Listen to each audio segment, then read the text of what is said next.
अगर आपकी सैलरी 10 लाख रुपए है तो आपको टैक्स देना पड़ता है, लेकिन अगर किसी अमीर व्यक्ति की इनकम 10 करोड़ रुपए है तो कई बार वो परसेंटेज में आपसे कम टैक्स देता है। कैसे है? क्या अमीर लोग टैक्स चोरी करते हैं? नहीं। सच्चाई यह है कि रिच लोग टैक्स चोरी नहीं करते। वे टैक्स सिस्टम को समझते हैं और इसी नॉलेज के कारण वे लीगली टैक्स कम देते हैं। आज की इस वीडियो में हम समझेंगे रिच लोग टैक्स कैसे बचाते हैं, मिडिल क्लास क्यों ज्यादा टैक्स देती है और कौन सी स्ट्रैटेजीज अमीर लोग इस्तेमाल करते हैं। अगर आप पैसा कमाना चाहते हैं तो यह वीडियो आपको मनी गेम का एक हिडन रूल बताएगी। Part 1, salary versus business income. सबसे बड़ा फर्क यहां से शुरू होता है। मिडिल क्लास इनकम बराबर सैलरी। सैलरी में प्रॉब्लम क्या है? टैक्स पहले कटता है। आपकी कंपनी पहले टीडीएस काटती है, फिर आपको सैलरी मिलती है, मतलब आप पहले ही टैक्स दे चुके हैं।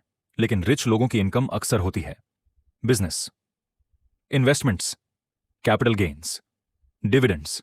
इन इनकम्स पर टैक्स स्ट्रक्चर अलग होता है, इसलिए वे लीगली टैक्स प्लानिंग कर सकते हैं। यही पहला रीजन है कि सैलरी अर्नर्स के पास ऑप्शंस कम होते हैं। पार्ट 2, कंपनीज का गेम। रिच लोग अक्सर इनकम इंडिविजुअल के नाम पर नहीं लेते, वे कंपनी स्ट्रक्चर बनाते हैं।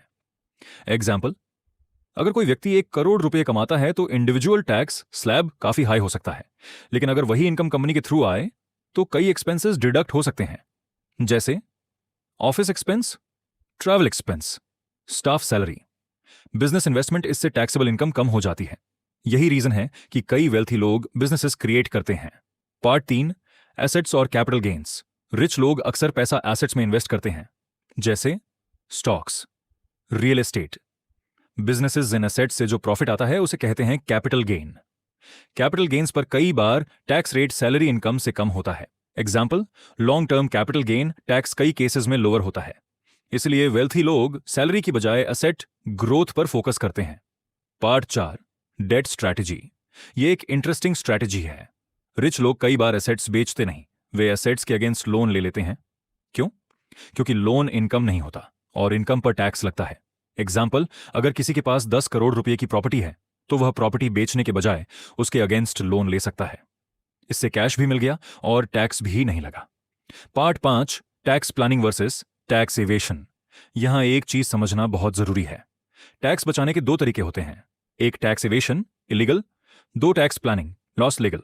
रिच लोग यूजुअली करते हैं टैक्स प्लानिंग, मतलब लॉ के अंदर रहकर स्मार्ट तरीके से टैक्स कम करना। यही फाइनेंशियल एजुकेशन का हिस्सा है। प्रॉब्लम यह है कि मिडिल क्लास को यह नॉलेज अक्सर नहीं सिखाई जाती। पार्ट 6, मिडिल क्लास की सबसे बड़ी गलती। मिडिल क्लास सोचती है बस सैलरी बढ़ जाए तो लाइफ सेट हो जाएगी, लेकिन रियलिटी क्या है? जितनी सैलरी बढ़ती है उतना टैक्स भी बढ़ता है। इसलिए वेल्थी लोग फोकस करते हैं ओनरशिप, एसेट्स, बिजनेस इनकम, क्योंकि वेल्थ क्रिएशन का गेम सैलरी से नहीं, ओनरशिप से जीता जाता है।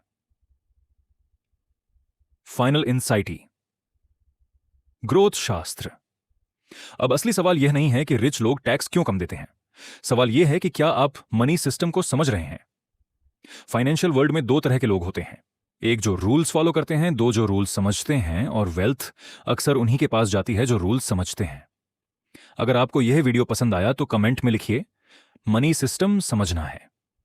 और अगर आप चाहते हैं कि अगली वीडियो में मैं बताऊं रिच लोग पैसा कैसे मल्टीप्लाई करते हैं, तो अभी सब्सक्राइब कीजिए ग्रोथ शास्त्रा को, क्योंकि यहां हम सिर्फ पैसा नहीं, वेल्थ माइंडसेट समझते हैं।